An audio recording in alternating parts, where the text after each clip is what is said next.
ಸತ್ಯನಾರಾಯಣ ಸ್ವಾಮಿ ಪ್ರಸಾದ ಅಂದರೆ ಎಷ್ಟು ಶ್ರದ್ಧೆ ಹಾಗೆ ಭಕ್ತಿಯಿಂದ ಸ್ವೀಕರಿಸ್ತೀವಲ್ವ, ಹಾಗೆಯೇ ಅದರ ರುಚಿಯನ್ನು ಆಸ್ವಾದಿಸೋರ ಸಂಖ್ಯೆ ಕೂಡ ಕಡಿಮೆ ಏನಿಲ್ಲ.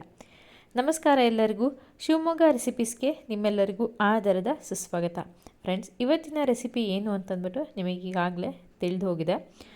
ಸತ್ಯನಾರಾಯಣ ಸ್ವಾಮಿ ಪ್ರಸಾದವನ್ನು ತಿಂದಾಗೆಲ್ಲ ಅನಿಸೋದು, ಇದನ್ನು ಹೇಗೆ ಮಾಡ್ತಾರೆ, ಎಷ್ಟು ಚೆನ್ನಾಗಿರುತ್ತೆ, ನಾವು ಇದನ್ನು ಇಷ್ಟೇ ಚೆನ್ನಾಗಿ ಮನೆಯಲ್ಲಿ ಮಾಡ್ಬೋದಾ ಅನ್ನೋದು ಎಲ್ಲರಿಗೂ ತುಂಬಾ ಕುತೂಹಲ ಇದ್ದೇ ಇರುತ್ತೆ ಅಲ್ವಾ.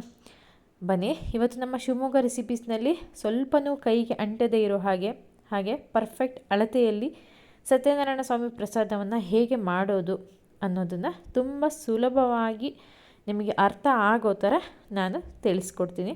ತುಂಬ ಸುಲಭವಾಗಿ ಮಾಡ್ಕೊಳ್ಬೋದು, ಹಾಗೆ ಕಡಿಮೆ ಸಮಯದಲ್ಲಿ ಕೂಡ ಇದು ಆಗುತ್ತೆ. ಸತ್ಯನಾರಾಯಣ ಸ್ವಾಮಿ ಪ್ರಸಾದಕ್ಕೆ ಸಪಾದ ಭಕ್ಷ್ಯ ಅಂತ ಹೇಳ್ತಾರೆ.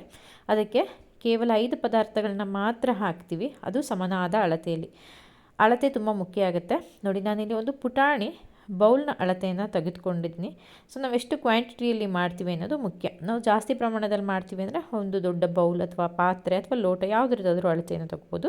ಬಟ್ ಏನು ಹಾಕ್ತೀವಿ ಎಲ್ಲ ಪದಾರ್ಥಗಳನ್ನು ಸಮನಾಗಿ ಹಾಕಬೇಕಾಗತ್ತೆ. ನಾನಿಲ್ಲಿ ತುಂಬ ಕಡಿಮೆ ಪ್ರಮಾಣದಲ್ಲಿ ಮಾಡಿ ತೋರಿಸ್ತಾ ಇದ್ದೀನಿ, ಹಾಗಾಗಿ ಒಂದು ಪುಟ್ಟ ಬಟ್ಟಲಿನಲ್ಲಿ ಅಳತೆಯನ್ನು ತಗೋತಾ ಇದ್ದೀನಿ. ಸೊ ನೋಡಿ, ತುಂಬಾ ಸಣ್ಣ ಬೌಲ್ ಇದು. ನಾನು ಆಗಲೇ ಹೇಳ್ದಂಗೆ ನೀವು ಕ್ವಾಂಟಿಟಿ ಜಾಸ್ತಿ ಆಗ್ತಿದ್ರೆ ಸ್ವಲ್ಪ ದೊಡ್ಡ ಸೈಜ್ ಬೌಲು ಆ ರೀತಿ ಎಲ್ಲ ತೆಗೆದುಕೊಳ್ಬೋದು. ಬನ್ನಿ, ಇವಾಗ ನಾವು ಎಷ್ಟೇ ಸಾಮಗ್ರಿಗಳನ್ನ ಇದಕ್ಕೆ ಹಾಕ್ತೀವಿ ಅಂತ ತಿಳಿಸ್ಕೊಡ್ತೇನೆ. ಮೊದಲನೇದಾಗಿ ನಾನಿಲ್ಲಿ ಚಿರೋಟಿ ರವೆ ತೊಗೊಂಡಿದ್ದೀನಿ. ಚಿರೋಟಿ ರವೆ ಅಥವಾ ಪೇಣಿ ರವೆ ಅಂತಾರಲ್ಲ ಅದು. ನಾನು ಆಗಲೇ ಏನು ಬೌಲ್ನ ತೋರಿಸ್ದೆ ಅದೇ ಅಳತೆಯಲ್ಲಿ ತೆಗೆದುಕೊಂಡಿರುವಂಥದ್ದು. ಎರಡನೇ ಪದಾರ್ಥ ಬಂದ್ಬಿಟ್ಟು ಸಕ್ಕರೆ. ನೋಡಿ, ಚಿರೋಟಿ ರವೆ ಎಷ್ಟು ತೊಗೊಂಡಿನಿ ಸೇಮ್ ಕ್ವಾಂಟಿಟಿಯಲ್ಲಿ ನಾನಿಲ್ಲಿ ಸಕ್ಕರೆ ಕೂಡ ತೆಗೆದುಕೊಂಡಿನಿ. ಹಾಗೆ ಮೂರನೇದಾಗಿ ಬಾಳೆಹಣ್ಣು. ಇಲ್ಲಿ 2 ಪುಟ್ಟ ಬಾಳೆಹಣ್ಣನ್ನು ಸಣ್ಣದಾಗಿ ಕಟ್ ಮಾಡಿ ಹಾಕ್ಕೊಂಡಿದ್ದೀನಿ. ಸೇಮ್ ಆ ಬೌಲ್ ಎಷ್ಟು ತುಂಬುತ್ತೋ ಅಷ್ಟು ಮಾತ್ರ. ಹಾಗೆ ತುಪ್ಪ ಕೂಡ ನಾನು ಅಷ್ಟೇ ಕ್ವಾಂಟಿಟಿಯಲ್ಲಿ ಹಾಕ್ಕೊಳ್ತೇನೆ. ಜೊತೆಗೆ ನೀರು. ಇಲ್ಲಿ 5 ಪದಾರ್ಥಗಳಾಯಿತು. ಕೆಲವರು ಗೋಡಂಬಿ ದ್ರಾಕ್ಷಿ ಎಲ್ಲ ಹಾಕ್ತಾರೆ, ಅದು ಇತ್ತೀಚೆಗೆ ಹಾಕುವಂಥದ್ದು. ಆದರೆ ಸರಿಯಾದ ಕ್ರಮದಲ್ಲಿ ನಾವು ಮಾಡಲಿಕ್ಕೆ ಸಪಾದ ಭಕ್ಷ್ಯವನ್ನು 5 ಪದಾರ್ಥಗಳನ್ನ ಯೂಸ್ ಮಾಡುವಂಥದ್ದು. ಈಗ ಬಾಣಲೆಯಲ್ಲಿ ನಾನು ತುಪ್ಪ ಬಿಸಿ ಮಾಡೋಕ್ಕೆ ಹಾಕ್ಕೊಂಡೆ. ನೋಡಿ, ಅದೇ ಅಳತೆಯಲ್ಲಿ ನಾನು ತುಪ್ಪವನ್ನು ಹಾಕಿದ್ದೇನೆ. ಗ್ಯಾಸ್ನ ಲೋ ಫ್ಲೇಮ್ನಲ್ಲಿ ಇಟ್ಕೊಂಡು ಇದನ್ನು ಮಾಡಿದರೆ ಸೊ ಪರ್ಫೆಕ್ಟಾಗಿ ಬರುತ್ತೆ, ಎಲ್ಲೂ ತಳ ಹತ್ತೋದೇನೂ ಆಗೋದಿಲ್ಲ. ಈಗ ನೋಡಿ, ತುಪ್ಪ ಬಿಸಿ ಆಗ್ತಿದ್ದ ಹಾಗೆ ನಾನಿಲ್ಲಿ ಸಣ್ಣದಾಗಿ ಪೀಸ್ ಮಾಡಿ ಇಟ್ಕೊಂಡಂತಹ ಬಾಳೆಹಣ್ಣನ್ನು ಹಾಕಿ ಈ ರೀತಿಯಾಗಿ ಚೆನ್ನಾಗಿ ಮಿಕ್ಸ್ ಮಾಡ್ಕೋತಾ ಇದ್ದೀನಿ. ಬಾಳೆಹಣ್ಣಲ್ಲೂ ಕೂಡ ಸ್ವಲ್ಪ ನೀರಿನಂಶ ಇರುತ್ತೆ, ಹಾಗಾಗಿ ಇದೊಂಥರ ಫ್ರೈ ಆಗೋ ರೀತಿಯೆಲ್ಲ ಏನೂ ಆಗೋದಿಲ್ಲ.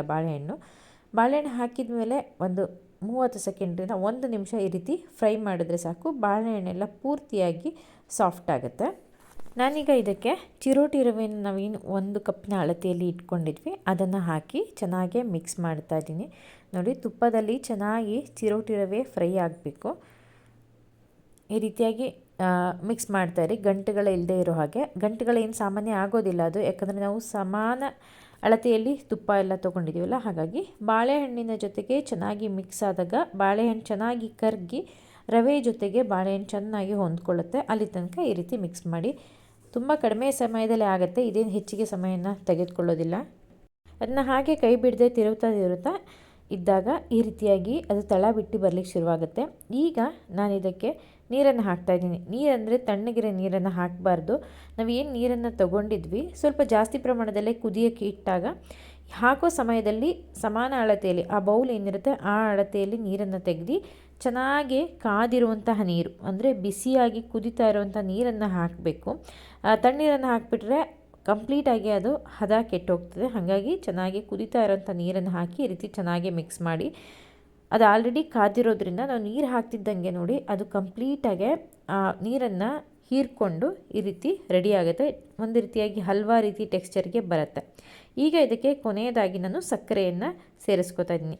ತುಪ್ಪದಲ್ಲಿ ಸಕ್ಕರೆ ಕರಗುತ್ತಾ ಅಂದರೆ ಪಾತ್ರೆ ಕೂಡ ಬಿಸಿ ಇರುತ್ತೆ, ಹಾಗೆ ನಾವು ಬೇಯಿಸಿರುವಂಥ ಪದಾರ್ಥಗಳೆಲ್ಲ ಕೂಡ ಬಿಸಿ ಇರುತ್ತಲ್ಲ, ಆ ಬಿಸಿಗೆ ಸಕ್ಕರೆ ಚೆನ್ನಾಗಿ ಕರಗುತ್ತೆ. ಚೆನ್ನಾಗಿ ಕರಗಿ ತಕ್ಷಣವೇ ಪ್ರಸಾದದ ಹದಕ್ಕೆ ಬಂದುಬಿಡುತ್ತೆ. ನೋಡಿ, ನೀವು ನೋಡ್ತಾ ಇದ್ದೀರಾ, ನಾವು ಹಾಕಿ ಒಂದು 2 ನಿಮಿಷದೆಲ್ಲ ಸಕ್ಕರೆ ಚೆನ್ನಾಗಿ ಕರಗಿ ಹೋಗುತ್ತೆ. ಇಷ್ಟೇ, ತುಂಬ ಸಿಂಪಲ್. ನಾವು ಸಕ್ಕರೆ ಎಲ್ಲ ಕರಗಿದ ತಕ್ಷಣ ನಮಗದು ಗೊತ್ತಾಗುತ್ತೆ. ಸ್ವಲ್ಪ ನೀವು ಜಾಸ್ತಿ ಅದಕ್ಕಿಂತ ಬೇಯಿಸೋದಕ್ಕೆ ಹೋದರೆ ತಳ ಎಲ್ಲ ಅಂಟಲಿಕ್ಕೆ ಶುರುವಾಗುತ್ತೆ. ಸೊ ಸಾಕು, ಇಷ್ಟು ಸಕ್ಕರೆ ಎಲ್ಲ ಚೆನ್ನಾಗಿ ಕರಗಿದ ಮೇಲೆ ಈ ರೀತಿ ಚೆನ್ನಾಗಿ ತಿರುಕೊಳ್ತಾ ಇದ್ದರೆ ಅದರ ಟೆಕ್ಸ್ಚರಲ್ಲೇ ನಮಗೆ ಗೊತ್ತಾಗುತ್ತೆ ಇದು ಆಲ್ರೆಡಿ ತಯಾರಾಗಿದೆ ಅಂತ ಅಂದ್ಬಿಟ್ಟು. ನೋಡಿ, ಇದು ಪೂರ್ಣವಾಗಿ ತಯಾರಾದ ಮೇಲೆ ಈ ರೀತಿಯಾಗಿ ಚೆನ್ನಾಗಿ ತಳ ಬಿಡುತ್ತೆ. ಹಾಗೆಯೇ ನಾವು ಸ್ಪೂನಲ್ಲಿ ತಿರುಗಿಸ್ತಿದ್ದಂಗೆ ಅದು ಗೊತ್ತಾಗುತ್ತೆ, ಒಂದಕ್ಕೊಂದು ಚೂರು ಅಂಟದೇ ಇರೋ ರೀತಿ ಟೆಕ್ಸ್ಚರು ಫಾರ್ಮ್ ಆಗಿರೋದು ನಮಗೆ ಗೊತ್ತಾಗುತ್ತೆ. ಎಸ್ ಫ್ರೆಂಡ್ಸ್, ನೋಡಿದ್ರಿ ಅಲ್ಲ ಸತ್ಯನಾರಾಯಣ ಸ್ವಾಮಿ ಪ್ರಸಾದ ಮಾಡುವುದು ಎಷ್ಟು ಸುಲಭ ಅಂತ. ತುಂಬ ಸುಲಭವಾಗಿ ಮಾಡ್ಕೊಳ್ಬೋದು. ಎಷ್ಟೇ ಕ್ವಾಂಟಿಟಿಯಲ್ಲಿ ತೊಗೊಂಡ್ರು ಸಮಾನಾದ ಪ್ರಮಾಣದಲ್ಲಿ ಮಾಡ್ಕೊಳ್ತಾ ಇದ್ದರೆ ನಿಮಗೆ ಪರ್ಫೆಕ್ಟಾಗಿ ಬರುತ್ತೆ. ಸ್ವಲ್ಪ ದಪ್ಪ ತಳದ ಪಾತ್ರೆಯನ್ನು ಬಳಸಿದರೆ ಒಳ್ಳೆಯದು. ಹಾಗೆ ಗ್ಯಾಸ್ ಫ್ಲೇಮ್ನ ಲೋ ಫ್ಲೇಮ್ನಲ್ಲಿ ಇಟ್ಕೊಂಡು ಪ್ರಸಾದವನ್ನು ಮಾಡ್ಬೋದು. ಸೊ ಯಾವುದೇ ರೀತಿಯಲ್ಲೂ ಕೆಟ್ಟಿ ಹೋಗೋದಿಲ್ಲ. ತುಂಬ ರುಚಿಯಾಗಿ ಅಚ್ಚುಕಟ್ಟಾಗಿ ಸತ್ಯನಾರಾಯಣ ಸ್ವಾಮಿ ಪ್ರಸಾದವನ್ನು ಅಥವಾ ಸಪಾದ ಭಕ್ಷ್ಯವನ್ನು ಮಾಡ್ಕೋಬೋದು. ಈ ರೆಸಿಪಿ ಇಷ್ಟ ಆಗಿದರೆ ವಿಡಿಯೋಗೆ ಒಂದು ಲೈಕ್ ಮಾಡಿ, ಶೇರ್ ಮಾಡಿ. ಹಾಗೆ ಹೊಸದಾಗಿ ಯಾರು ನಮ್ಮ ಶಿವಮೊಗ್ಗ ರೆಸಿಪೀಸ್ನ ನೋಡ್ತಿದ್ದೀರಾ ಮರೀದೆ ಸಬ್ಸ್ಕ್ರೈಬ್ ಮಾಡಿಕೊಂಡು ನೋಡ್ಕೊಳ್ಳಿ. Thanks for watching.